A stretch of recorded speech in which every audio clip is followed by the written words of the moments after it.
It's Zane. Welcome back to the channel. I lost my job in 5 minutes. One moment I was standing in the break room with a cheap coffee. The next, my boss was calling me into his office with that tired look on his face. He did not ask me to sit. He just slid an envelope across the desk and said the words I had been hearing on the news for months. Budget cuts. I'm really sorry, Marcus. 3 years of climbing poles in the freezing Chicago wind. 3 years fixing wiring in old homes and small shops.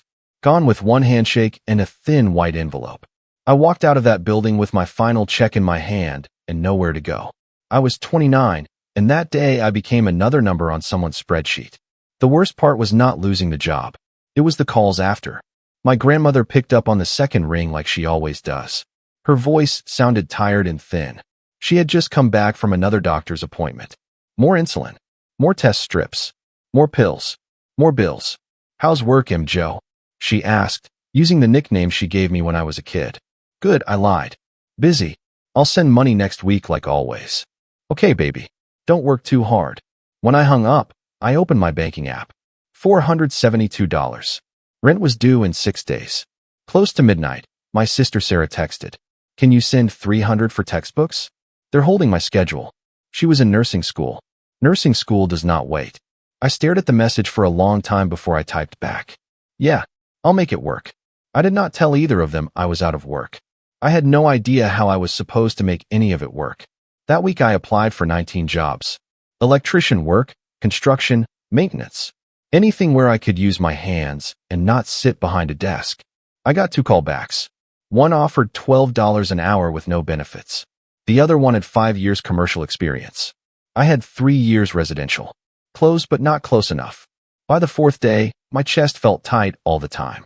I sat on my mattress, half-packed boxes all around me, trying to figure out which bill I could skip when my phone rang with a number I did not know.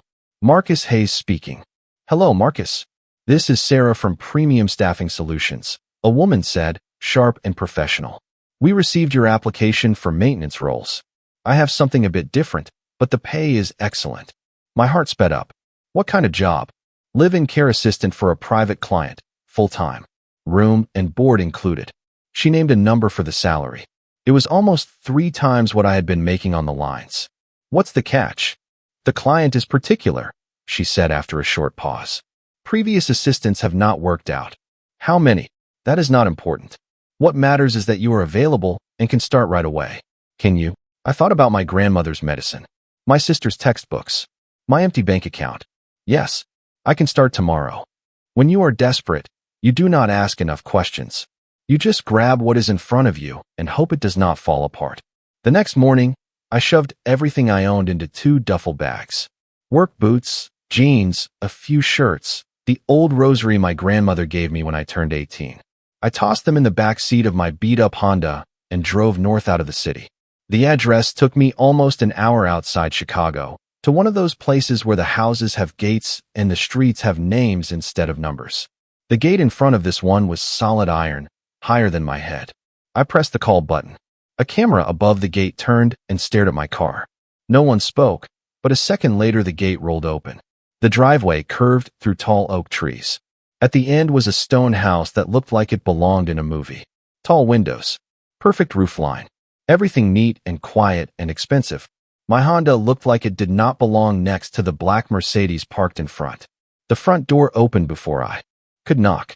A man in a vest, maybe in his 50s, stood there. His posture was straight, his eyes sharp. Mr. Hayes? Yes, sir. I'm Mr. Whitmore, household manager. Follow me.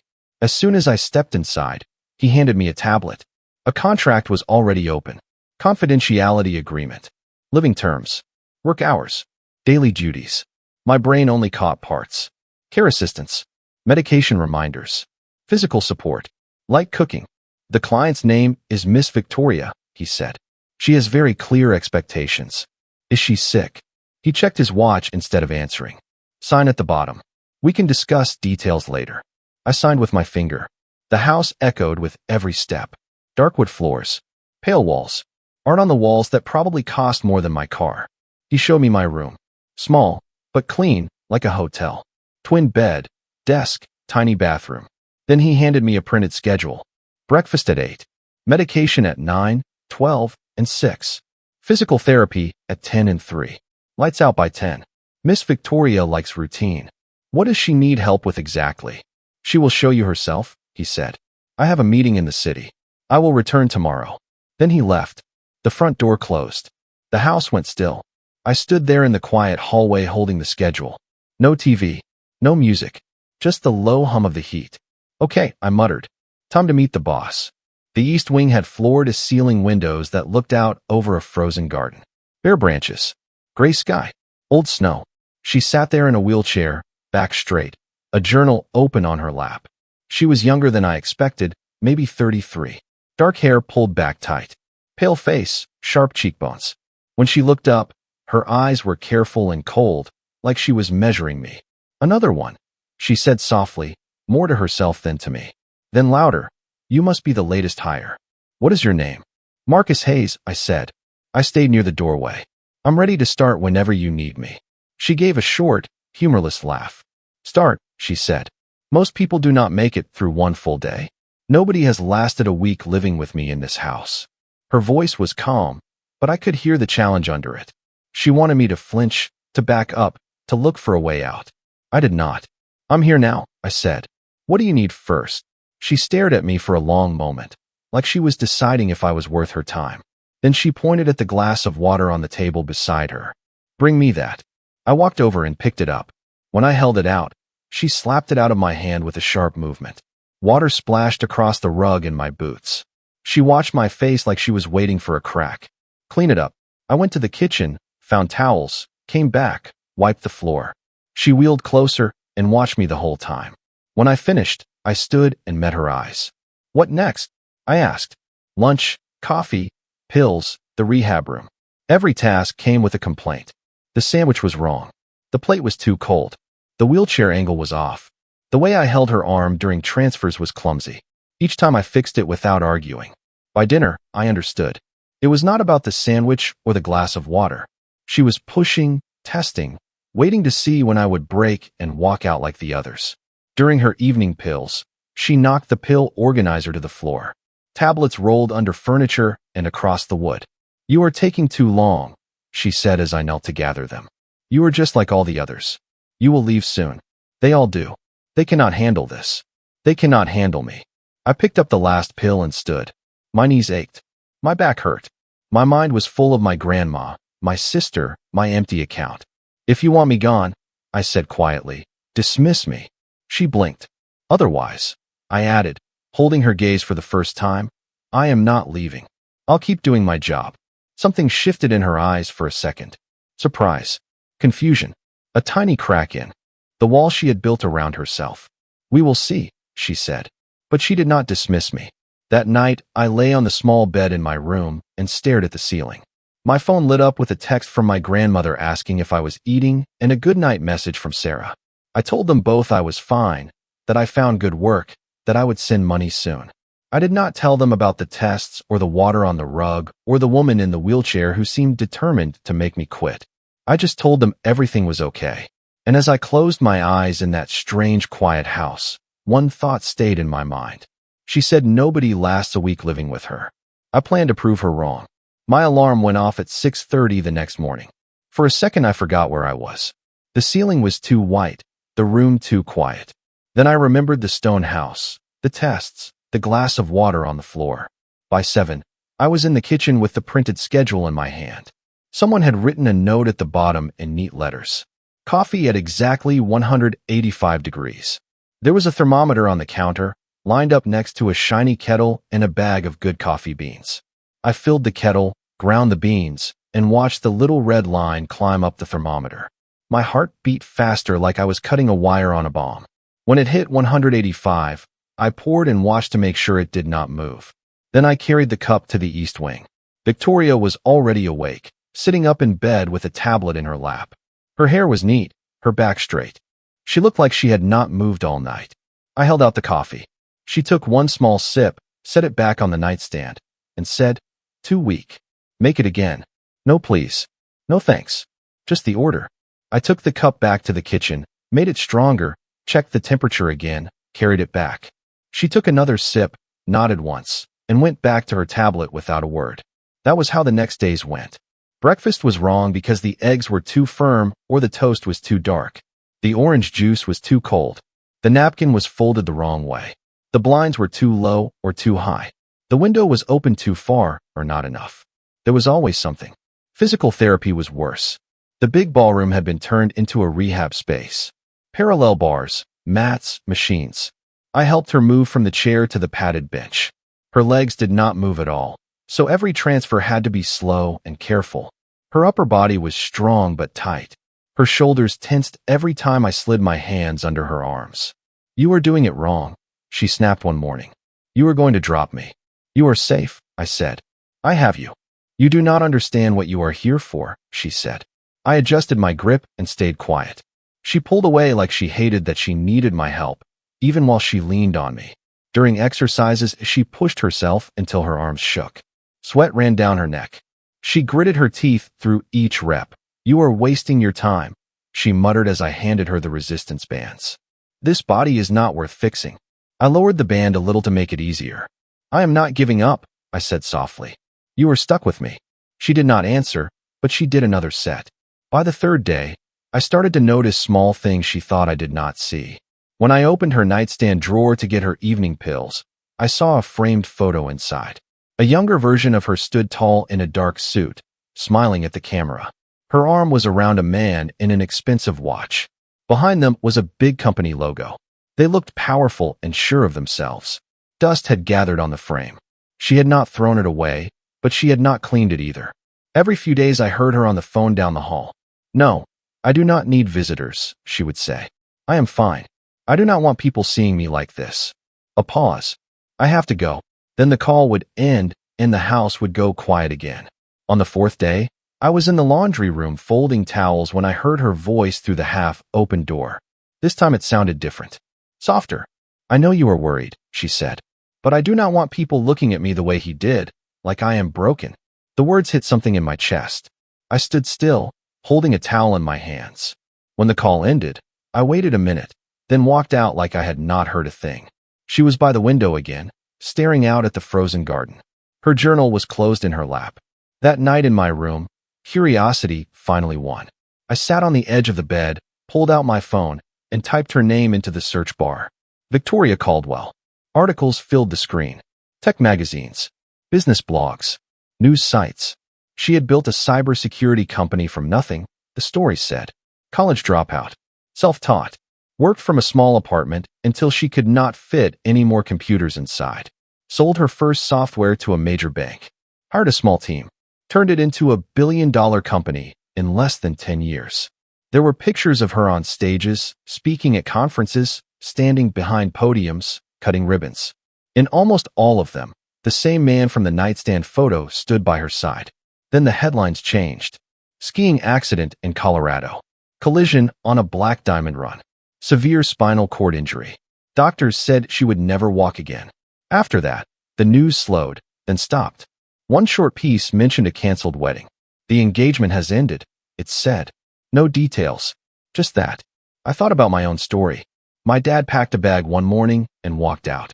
When I was 10, no speech, no promise, just gone. My grandmother took us in, worked 2 jobs, cooked, cleaned, helped with homework, and never once talked about leaving. Maybe that was why I could not walk away from this house either.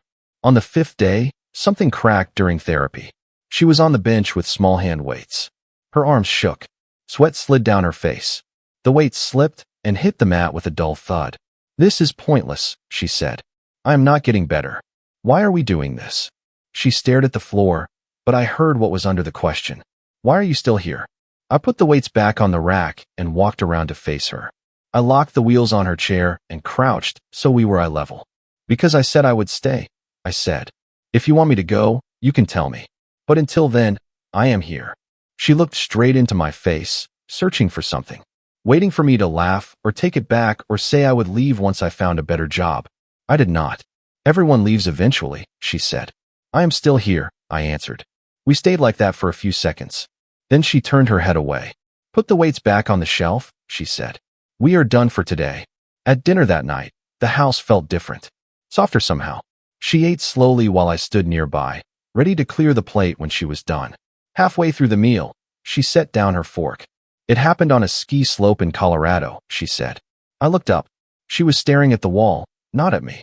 Some guy lost control and hit me at full speed, she said. 1 second I was fine. The next thing I remember is waking up in a hospital bed with 1,000 tubes in me. I stayed quiet and listened. They told me I would never walk again, she said. I did not believe them at first. I thought I could work my way out of it. I always work my way out of things. But they were right. Her hands were folded in her lap. Her knuckles were white.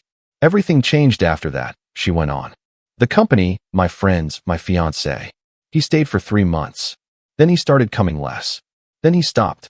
He sent his assistant to pick up his clothes from the hospital. I pulled out a chair and sat across from her. It felt wrong to stand while she carried all of that alone. I am sorry, I said. She gave a small, tired smile. Do not be, she said. I learned something important.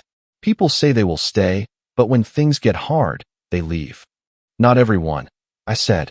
She finally looked at me. Her eyes were shiny, but her voice stayed flat. No, I said. My grandmother never left. She raised 3 kids who were not hers. Now I take care of her because that is what she did for us. Some people stay. She watched me for a moment, then looked down at her plate. Maybe, she said quietly. That night, I was reading on my bed when the alarm went off. Not my phone, the emergency bell from her room. I jumped up and ran down the hall. We had a rule for emergencies. No need to knock. She was sitting up in bed, both hands gripping the headboard. Her face was white. Sweat dripped down her neck. Her whole body shook. Marcus, she gasped. It is happening again. I knew what she meant. I had read her file. Nerve pain from the spinal injury. It could hit without warning, like someone pouring fire into her spine. I grabbed the emergency meds, filled a glass of water, soaked a cloth in cold water as fast as I could. By the time I came back, her eyes were squeezed shut, her jaw clenched. Here, I said gently. I slipped an arm behind her shoulders, lifted her just enough, held the glass to her lips so she could swallow the pills. Water spilled down her chin. I wiped it with the cloth. The pain came in waves. Her back arched. Her fingers dug into the sheet. Then the pain dropped and she sucked in air. Then it rose again. I kept one hand on her shoulder, steady and light. Not to hold her down, just to say I am here. She did not talk much, only curses under her. Breath and short, broken breaths. Once in the middle of a bad wave, she said my name. Marcus. Just that. Like she was holding on to it. 50 minutes. I watched the clock on her nightstand. Every minute felt longer than the last. When it finally started to just that. It was small, but I felt it.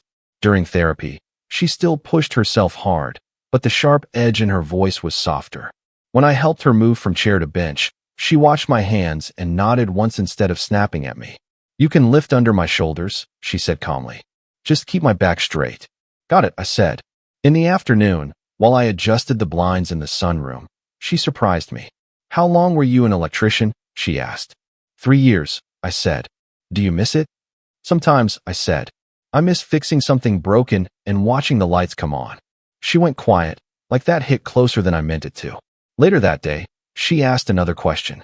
You said your grandmother raised you, she said while I rolled her toward the window. Where were your parents? My mom died when I was 6, I said. My dad left when I was 10. He packed a bag one morning and walked out.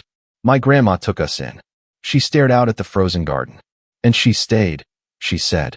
Yeah, I answered. She never once talked about leaving. That must be nice, she said quietly. Knowing someone will stay even when everything is hard. I think everyone deserves that, I said. She did not answer, but her shoulders dropped a little, like something inside her let go. The second week, we fell into a routine that felt less like war and more like life. Therapy in the morning, work on her arm strength, stretching, transfers, then lunch. In the afternoon, she read or worked on her tablet. Sometimes she asked small things about me, my sister, my old jobs, my neighborhood. One afternoon, while I wiped down the parallel bars, she spoke in a low voice. The accident was not the worst part, she said. I looked over. She was staring at a knot in the wooden floor.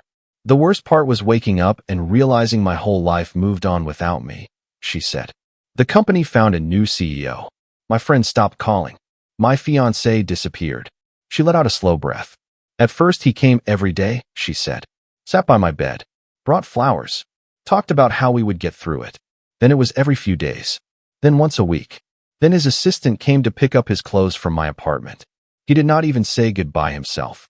I am sorry, I said, my voice low. It taught me something, she said. People do not like being around broken things. You are not broken, I said. She gave a small, tired smile. Tell that to my legs, she said. You are still here, I said.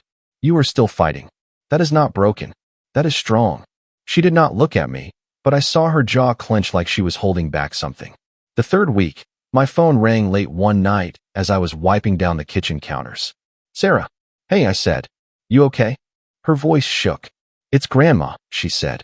Her blood sugar crashed. She passed out at home. They took her to the hospital. My stomach dropped. Is she all right? They brought her back, she said. She's stable now, but the doctor says she needs a different kind of insulin from now on. Better stuff. The insurance will not cover it. How much? I asked. She hesitated. $2,000 a month, she said. The number hit me hard. I leaned on the counter with my free hand. 2,000, I repeated. Marcus, you can't, she said. You're already sending money. This is too much. I'll figure it out, I said. How is she now? She keeps telling the nurse her grandson will take care of it, Sarah said. She's bragging about you.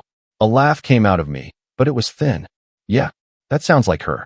When I hung up, I stood alone in the kitchen. 2,000 a month. Even with this job, that was more than I could cover. My hands were shaking. Shoulders. She looked smaller like that. Less like the woman from the news. More like a person at home, late at night. Is everything okay? She asked. My first instinct was to lie. To say it was fine. To carry it alone like always. But the way she was looking at me stopped me. There was no cold wall in her eyes this time. Just concern. My grandmother is in the hospital, I said. Her diabetes got worse. She needs new medication. We cannot afford it. How much? She asked. 2,000 a month, I said. Just for the medicine. She did not flinch. She just nodded, like she was doing math in her head. Come to my office at 9 in the morning, she said. Before therapy. Why? Just come, she said. And try to sleep. Then she turned her chair and wheeled away. Her office was on the second floor. I had never been in there. At 8:59, I stood outside the door with my heart beating hard in my chest. Come in, she called. The room felt different from the rest of the house. The other rooms looked like a magazine. This one looked like a brain. 3 monitors on a big desk. Whiteboards covered in writing. Sticky notes. Stacks of folders. Tech books. A framed photo of a younger her in front of a row of computers. She sat at the desk, typing. She finished, then turned toward me. I made some calls last night, she said. Old contacts. People in medical supply. She tapped a folder on the desk. Your grandmother's medication, she said. I can get it at cost. $200 a month instead of $2,000. The pharmacy near her will get a call today. You just need to confirm her details. I stared at her. I can't let you do that, I said. That's too much. Marcus, she said, looking straight at me. You have been here almost a month. You have taken care of me at my worst without asking for anything. Let me do this. I am not here for charity, I said. Her eyes, smile spread across her face. It warmed the whole room. Good, she said. Then we start today. We spent the rest of the morning going through the plan. She explained the structure. I asked questions. She listened to my ideas and wrote some down. In that office, her voice came alive in a way I had not seen before. The woman who built a company was still there under the pain and anger. After lunch, we went to the therapy room. She rolled herself between the parallel bars. Usually, she waited for me to place her hands. This time she reached up on her own and gripped the metal. Ready? I asked. Ready, she said. She pulled. Her arms trembled. Her jaw clenched. Slowly, her body rose from the chair. Braces locked her legs in place, but her upper body did the work. Inch by inch, she lifted until she was standing between the bars. She stayed there. 5 seconds. 10. 15. Her arms shook hard, but she did not let go. Then she lowered herself back into the chair. She looked up at me. Her eyes were full of tears, but she was smiling. I did it, she said. I stood. You did, I said. My own throat felt tight. You proved them wrong. She let out a shaky laugh that turned into a small sob. I thought that part of my life was over, she whispered. It is not, I said. Tomorrow we do it again. She nodded, wiped her face, and took a slow breath. Every day, she said. As long as you stay. I am not going anywhere, I said. And I meant it more than ever. The week after that stand did not feel like a movie. There were no trumpets or big speeches. Life kept going. The alarm still went off at 6:30. Coffee still had to be the right temperature. Pills still needed to be taken on time. Therapy still hurt. The difference was in the small things. Victoria smiled more. Not big, loud smiles. Quiet ones that showed up when I did something simple, like burn a piece of toast and try to hide it, or when she held herself standing a few seconds longer than the day before. She started inviting me into her office every morning. We sat side by side at her desk, going over plans for the Caldwell Foundation. She talked about budgets and grants. I talked about real people I had seen over the years. There is a veteran in a news clip I saw, I said one morning. Lost his leg. Drives an old truck he can't use anymore. We can help him, she said, already typing notes. There is a kid in my old neighborhood, I added. He uses a worn-out wheelchair on broken sidewalks. We can help him too, she said. Not all at once, but one by one. I believed her. 2 days after that office talk, my grandmother's new medication reached her pharmacy. Sarah called me crying. Her numbers are stable, she said. The doctor says this will change everything. Marcus, we could never have done this without her. My phone buzzed with a text from Grandma right after. Tell that lady thank you. And tell her I will walk into that big house one day to meet her. When I showed the text to Victoria, she read it twice. Her eyes got shiny. I like her already, she said. Careful, I said. She is bossy. So am I, Victoria answered. We will get along. Time moved fast after that. Our first big meeting for the foundation came a few weeks later. We set up the old conference room at the end of the hall. Long table. Notepads. Water glasses. Screen at the front. I wore the only clean button-up shirt I owned. I willed Victoria and right at 10. About 20 people waited. Therapists. Lawyers. Tech people. A woman in a wheelchair who ran an online support group. A man with a prosthetic leg who designed adaptive sports gear.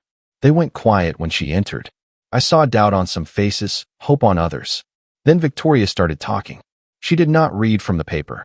She spoke straight from herself. I used to think strength meant doing everything alone, she said. Building a company. Climbing every hill. Never asking for help. She gestured to her chair. Then life knocked me down and did not let me stand up again, she said. I thought my story was over. She paused, looked at the people, then glanced at me just for a second. But it is not over, she said. Not for me. Not for you. Not for the people we are going to help. She explained the foundation. Grants for ramps and home changes. Money for adapted cars. Support to help people get jobs again. Programs run by people who actually knew what it felt like to live with a disability. As she talked, I watched the room change. Arms uncrossed. People leaned forward. Heads nodded. When she finished, there was a short, quiet moment. Then questions came. Real questions. Hard ones. She answered all of them. Calm. Steady. Strong. When the meeting ended, people lined up to talk to her. To shake her hand. To tell her their stories.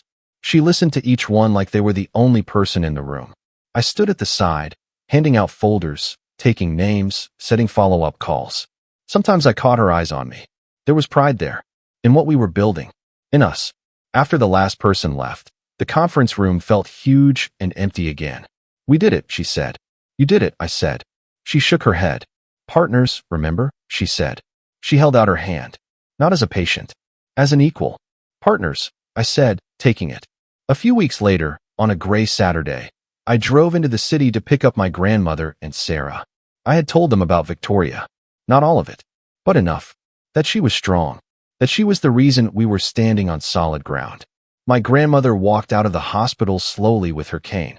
Sarah carried her bag. I hugged them both so hard my chest hurt. You look tired, Grandma said, patting my face. But your eyes are different. Better. We drove out to the house. Trees lined the road. Big gates. Big money. These people have too much, Grandma. Months passed. The foundation's first project started. We paid for a ramp at a small brick house on the south side. I helped measure and drill. The woman who lived there rolled down it for the first time and cried while her grandkids clapped. We helped the veteran from the article get a system to drive his truck again. When he gripped the adapted steering wheel, his whole face changed. Each success lit something in Victoria. She kept standing at the parallel bars every morning. 10 seconds. 20. 30. Her arms shook, but she kept pushing. Then one day, she did not sit back right away. Hold on, she said, breathing hard. Her hands moved on the bar. One forward, one back. Her right leg dragged a little in the brace, but it moved. Then the left. One step, then another. 5 steps in total. Slow, shaky. Sweat ran down her face. She lowered herself back into the chair, chest rising and falling fast. I walked, she said. Her eyes were full of tears. Maybe not like before, but I walked. I could not trust my voice, so I just nodded. She reached for my hand. I squeezed it. That night, we sat on the back terrace with blankets over our legs. The air was cold, but the sky was clear. Stars were bright over the dark trees. Do you remember the first thing I said to you? She asked. In person? I said. You said another one. She smiled. After that, she said. You told me nobody lasts a week living with you, I said. That they all leave. She turned her head toward me. And what did you say? I said if you wanted me gone, you would have to dismiss me, I answered. Otherwise I was not leaving. She watched me for a long moment. Her eyes were soft in the dark. You could leave now, she said. Your contract is over. You have skills. You have options. Your family needs you. I know, I said. But I am not leaving. Why? She asked. There was no challenge in it this time. Just a real question. I thought about it. I wanted to say it right. Because I found my place, I said. My family. This house. The foundation. You. All of it. I do not want to walk away from that. I spent years fixing broken wires for people who did not even know my name. Here, what I do matters. I matter. And a big part of that is you. Her eyes shone. I am not easy to live with, she said. You know that. I do, I said, smiling a little. And I am still here. She let out a soft laugh. Then her face grew serious again. I love you, Marcus, she said. Not because you stayed 1 week or 4 months. Because you keep choosing to stay. Every day. My heart felt like it finally caught up to what I had known for a while. I love you too, Victoria, I said. Not because you are strong or rich or building a foundation. Because you are you. Even when you were trying so hard to push me away. She rolled her chair closer. Our knees bumped. She lifted her hand to my face, fingers warm against my cheek. Come here, she said. I leaned in. She kissed me. Slow and steady. Not rushed. Not unsure. Like we were agreeing to something we had both already decided in our hearts. When we pulled back, she rested her forehead against mine. You will not last a week living with me, she whispered with a tiny smile, repeating the line she had thrown at me that first day. Too late, I said. I already did. Now you are stuck with me. Good, she said. We stayed there until the cold drove us inside. The house did not feel like a museum anymore. It felt like a home. Not because of the stone or the art or the tall windows, but because of the people inside it. Her, me, my family on the phone, the voices we helped through the foundation. I used to think strength was doing everything alone. Now I know better. Real strength is letting someone in. Real love is not a big speech or a perfect moment. It is answering an emergency call at 1 in the morning. It is holding a hand at the parallel bars. It is bringing coffee at the right temperature and staying through the bad nights. She told me nobody lasts a week living with her. I stayed. And somewhere between the spilled water on the rug and the first steps she took, she stopped being a job. She became my partner, my home, my choice. And I am not leaving. If this story stays with your heart, don't forget to like, subscribe, and share it with your friends. Thank you.